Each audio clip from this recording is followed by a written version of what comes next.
ground. Making me very conscious of this. No, you finish it. Wait. Okay, is this okay for you? If I keep it this way? Okay, I'll learn to ignore. No one really knew whose land it was. Can you hear me? The village boys used it to play cricket, and that was how it has been ever since anyone could remember. It lay conveniently between the village settlement on one side and the paddy fields on the other. Within minutes of the school bell, games would be on in earnest with whatever gear that was available. The rules were simple.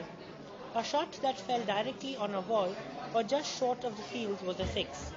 If it crossed over, the batsman was out. If it fell into the field, the batsman had to wade in and recover it.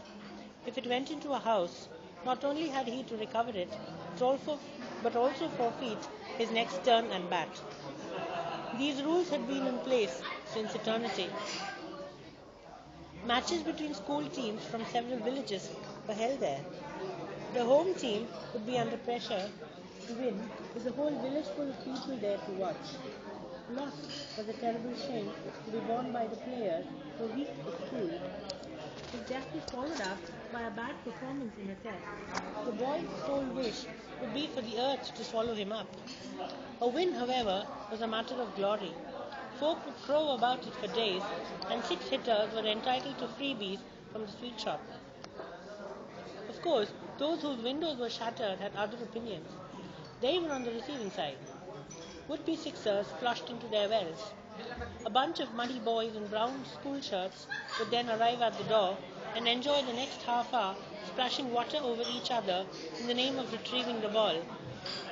They often wished that the owner should turn up and claim his land. This was the tradition of the village, and no one saw the need to change it. Boys grew up hitting sixes. Then they grew up a little more to shout curses at the next six hitters. No one noticed that the city had been inching its way into the village. Paddy fields had become high-rises, and the songs of peasant women were replaced by the blare of suburban TVs. Many sold off their bits of land to builders of multi-storied apartments to make the sort of profit that years in the rice trade wouldn't have got them. They often went to live in one of the flats and enjoy the privileges of a lift, stilt parking, and housing society quarrels. The few houses that remained unsold were now labelled a slum, as the city progressed on its way to gobble the next village.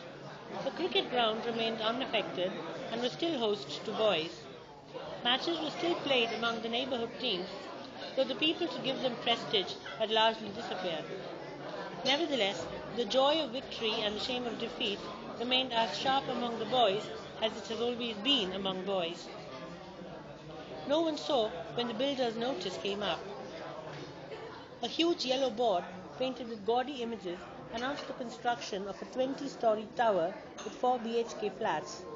Workmen were putting corrugated sheets around the ground to mark it off. The boys were shouted off when they arrived from school. The villagers rejoiced that the cricketing nuisance was to end.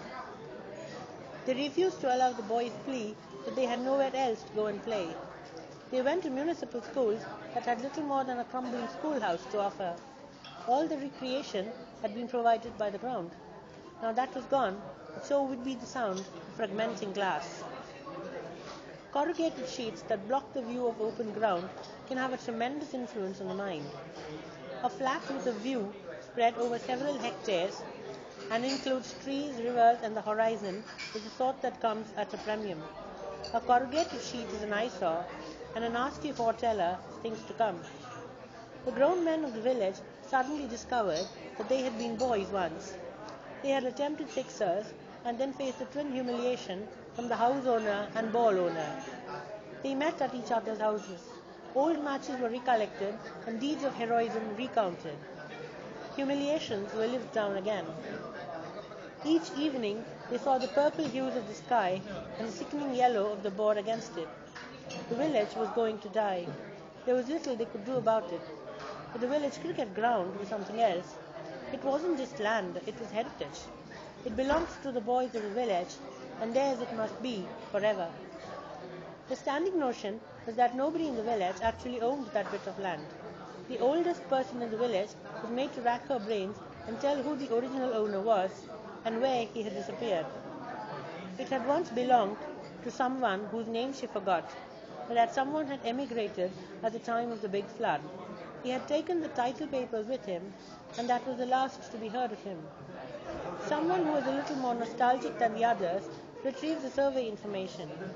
He had a wonderful time telling his friends of the heroic struggle at the collector's office trying to get the registration papers by the Right to Information Act. The survey marked it as ownership unknown. They contacted a lawyer and filed a case. No one knows when the case will end. The cricket ground has now been seized by the court receiver, and the corrugated sheets have been removed. Instead of the yellow board, a court notice now stands warning against trespass. But the home team has just won a splendid victory, and the euphoria is still to wear off.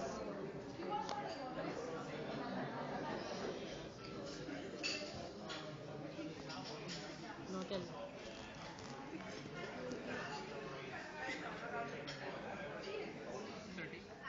Only one way, then finish.